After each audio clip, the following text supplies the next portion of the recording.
that smile. You got it all. I know I'm right. 이번에 게스트는 누가 왔으면 좋을까요? 아, 저는 콕 집어서 홍경민 형 왔으면 좋겠어요. 그래? 그럼 온다. 마치 알고 있는 것 같은데요? 아, 난 솔직히 알고 있었어요.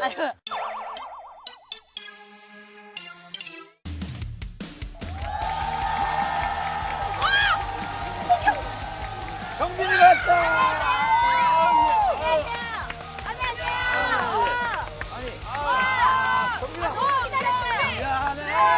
친구야, 잠시만의 피만 했던 거 지금까지 내가 미안해 내 친구야 잠시 너를 경민 씨가 왔으니까 네. 우리 홍경민 씨 1박 2일 동안 우리 아름다운 추억을 만들어 드리기로 하고 일단 이제 경민 씨랑 최윤주랑 저랑은 네. 수박을 들고 여기 이제 마을 주민들 좀 만나러 갈 겁니다. 그래서 이 마을 자랑도 좀 들어보고 두 명은 우리가 오늘 저녁에 먹을 장을 장봐오려고.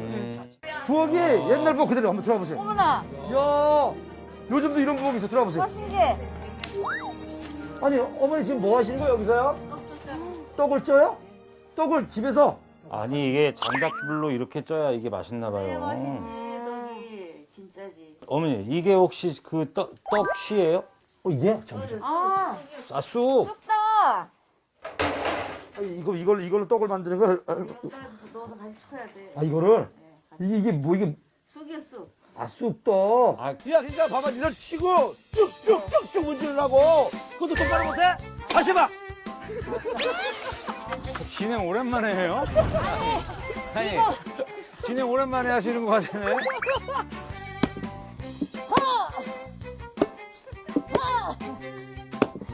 아, 조용도 일도 안 해. 이 아저씨 일도 안 해. 아, 뭐야, 저 아저씨. 아이고! 아이고! 후끈후끈 내 인생 양양시장 화이팅! 여러분 힘내세요. 힘내세요, 정말. 아이고 내가 아. 얼른 이게 신선도 떨어지면 안 된대요. 오케이, 오케이, 가자, 가자. 얼른 가야 돼. 오, 맛있는 냄새. 네, 우와. 아, 예, 예. 내가 다 듣게. 너 운전해야 되니까. 예, 감사합니다. 얼른 가, 얼른. 아, 여기 맛집이야, 여기. 얼른 신선할 때 맛있게 먹어야 되니까. 그거 줘. 아, 빨리. 아, 그쪽에서 하면 돼. 좋았던 점은 화면 영상 자체가 우선 너무 푸릇푸릇한 그런 좀 힐링이 되는 영상들이 많이 있었던 것 같습니다. 그래서 보시는 분들이 시골 마을의 또 한적함과 또 깨끗함, 청정함 뭐 그런 것들을 다 느낄 수 있으셨지 않았을까 하는 그런 생각이 좀 들었고요. 그래서 이제 처음 구성에서 보면은 양양 그 송촌마을에 대한 주민들이 소개하는 그런 부분도 좋았고, 또 시장을 가서 또 양양시장 그런 풍경들을 좀 보여주는 그런 부분들도 좋았습니다. 그리고 이제 좋은 것만 또 보여준 것이 아니라 이제 떡 매치는 거, 그리고 이제 그 예고편에 보면 또 그 버섯 키우는 농가의 그런 힘든 부분을 또 보여주는 부분이 있어서 귀촌이 마냥 좋은 것만은 아니고 마냥 행복하고 뭐 꿈에 그리는 그런 것들은 아니라는 걸 또 시청자들에게 느낄 수 있는 그런 장면을 찍어준 것 같아서 좀 그런 부분은 좋았던 것 같습니다.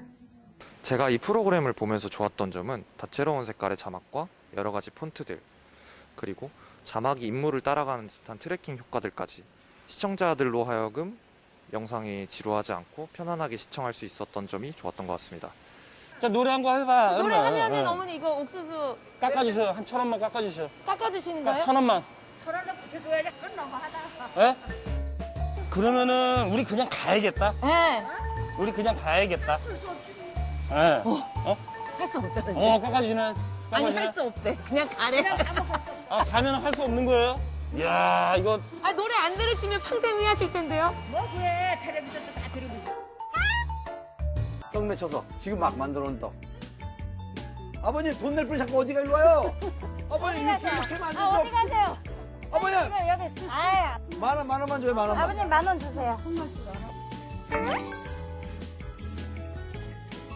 양양시장에 이제 출연진들이 가서 장을 보면서 양양의 또 그런 전경을 소개하는 장면이 있었는데, 그 이제 코로나 시기에 또 이제 상인들께서 많이 힘드신 과정일 텐데도, 물론 이렇게 뭐 전통 시장에 또 묘미가 이렇게 가격을 흥정하는 그런 또 부분이 있긴 하지만, 또 좀 그런 가격 흥정하는 부분에서는 조금 너무 이렇게 오래 또 끌게 되면서 좀 미간을 찌푸리는 그런 부분이 좀 있지 않았나 싶었습니다. 마지막 이제 자막에서는 결국 이제 그 원래 금액을 다 냈다고 이렇게 표현은 하긴 했지만, 그 과정에서 우선은 좀 재미를 위해서 하긴 했다고 볼 수 있겠지만, 보는 입장에서는 또 상인들의 그런 어려움을 좀 고려해 주셨으면 더 좋지 않았을까 그런 생각을 했습니다. 제가 이 영상을 보면서 아쉬웠던 점은 양양의 다양한 먹거리나 볼거리가 따로 있음에도 불구하고 떡만을 소개시켜줬다는 것이 좀 아쉬웠던 것 같습니다. 더 다양한 명소나 아니면 장점들을 더 많이 소개시켜줬다면은 이제 시청자로 하여금 더 자연스럽게 영상을 볼 수 있었지 않았나 싶습니다.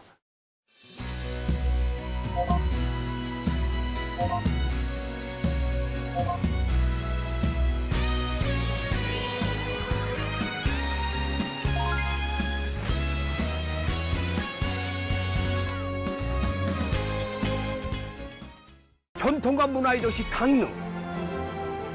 과거와 현재 그리고 자연이 문명과 잘 조화를 이룬 곳이 바로 여기입니다.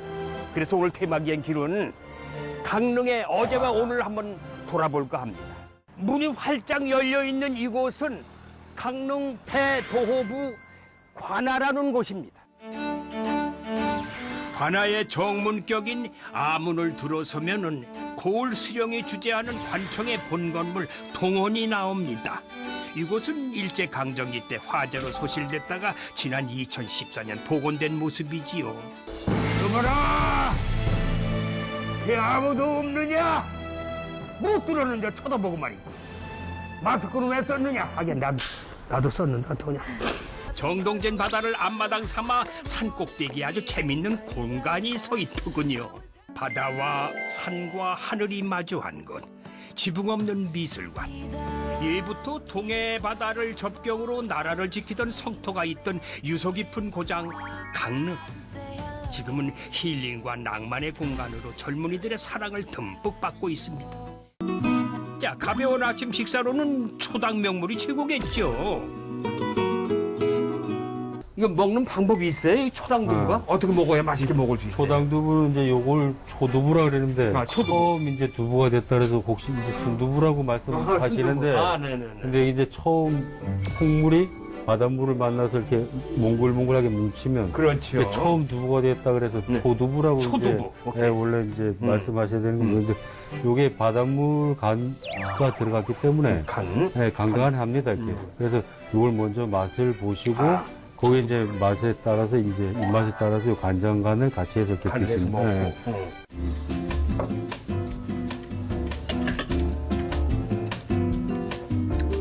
와, 칼칼하니.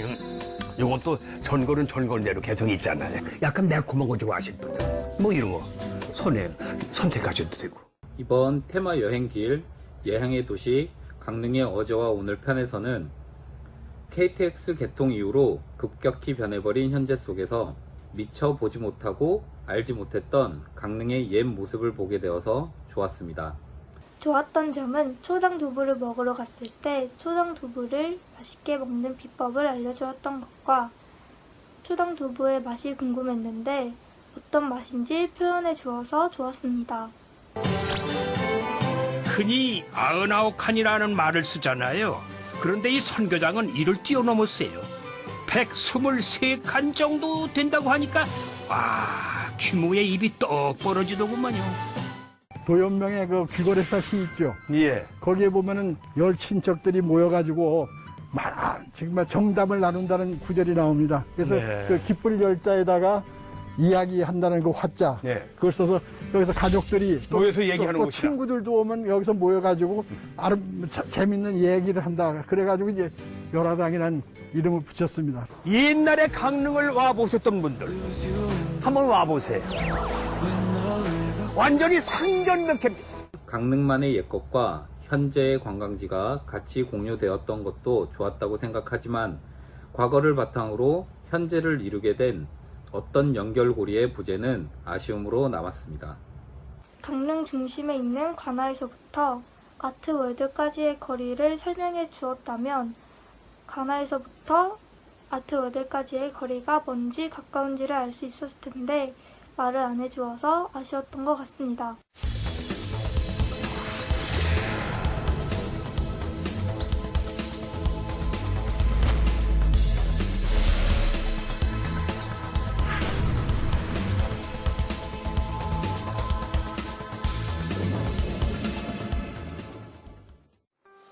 지난 한 해 5,600여 명이나 되는 20대 청년이 강원도를 떠났습니다.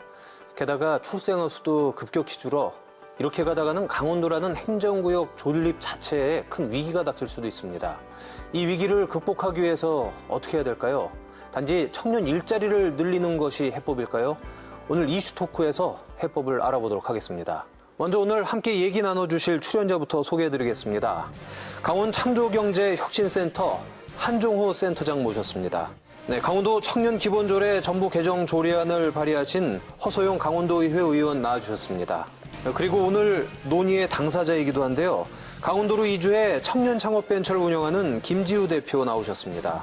많은 20대 청년들이 강원도를 떠나고 있습니다. 그 이유가 뭐라고 생각하시나요, 의원님? 대부분 흔히 가장 많이 진단하고 있는 것이 일자리가 없다. 결국에는 먹고 살 만한 어떤 근거들이 지역에 없다라는 것인데요. 그러니까 전반적으로 젊은 세대들이 지역에 머무르지 않고 어딘가 다른 곳을 이주해가고 지역을 지키는 사람들은 이제 고령층, 노년층이 이렇게 많다는 얘기인데요. 청년들이 떠나는 것 자체를 문제로 본다기보다는 떠난 청년들이 어떻게 하면 돌아오게 할 건가, 이 지역으로 돌아오게 할 것인가라는 좀 그 건설적인 관점을 가질 필요가 있다는 생각이 듭니다. 네. 그러면 이제 어떻게 하면 청년들이 돌아오게 할 것이냐라는 말은 제가 처음에 말했던 첫 번째 관점. 그러니까 청년들의 지역 이탈을 지역에서 생산 가능 인구가 줄어든다라는 관점만이 아니라 왜 청년들은 여기에서 정주하지 못할까? 그들은 왜 여기에서 자기들의 행복을 추구할 수 있는 어떤 기회를 찾지 못할까? 그러면 그런 점에서 본다면 청년들에게 그에 대한 어떤 대안을 주면, 기회를 준다면 청년들이 이 지역으로 돌아올 수 있을 거 아닙니까? 어떤 정책적으로 정말로 청년들을 고려한 정책들이 나온 적이 있었나라고 생각해 보면은 저는 없는 것 같고, 그것이 어떤 공급자 중심 때문이었을 수도 있고, 혹은 진짜로 의지가 없었을 수도 있다고 생각을 하고요. 또 지역에 계신 분들도 청년들이 정말로 오는 것을 이분이 반길까라고 했을 때 저는 사실 이런 논의는 많이 되지 않았던 것 같아요. 그래서 정말로 지역에 계신 분들도 청년들이 우리 지역에 와서 뭔가 어떤 역할을 해주길 원하고 뭔가 지역이 바뀌길 원하는지 저는 이런 부분에 대해서도 좀 논의하고 토의할 거리가 좀 있을 것 같습니다. 저는 좀 재미있는 상상을 해봤어요. 학력과 교육에 대한 우리의 가치가 좀 달라진다 그러면 강원도가 어떤 의미에서 본다 그러면 탈제도권 혹은 대한교육의 천국이 되면 어떨까. 좀 아름다운 자연 환경이 있고 상상력을 자유롭게 발휘할 수 있는 그런 토대를 마련해 준다 그러면 저는 정말 창의성이 넘치는 인재들이 전국에서 강원도로 몰려들지 않을까. 강원도의 미래, 청년의 미래에 대하여 생각하는 계기가 되었으며 모든 토론자들의 이야기에 크게 공감하고 잘 들었습니다. 강원도 청년 기본 조례가 조례대로 잘 시행되길 바라며 청년 기본 5개년 계획이 세워지고 연간 시행 계획도 세워져야 하는 시스템이 구축되었다고 하는데 페이퍼로만 남는 것이 아니라 청년들의 목소리가 담겨져 있는 실질적인 정책이 세워지길 바라며 아울러 청년 정책에 대한 홍보도 꾸준히 되었으면 합니다.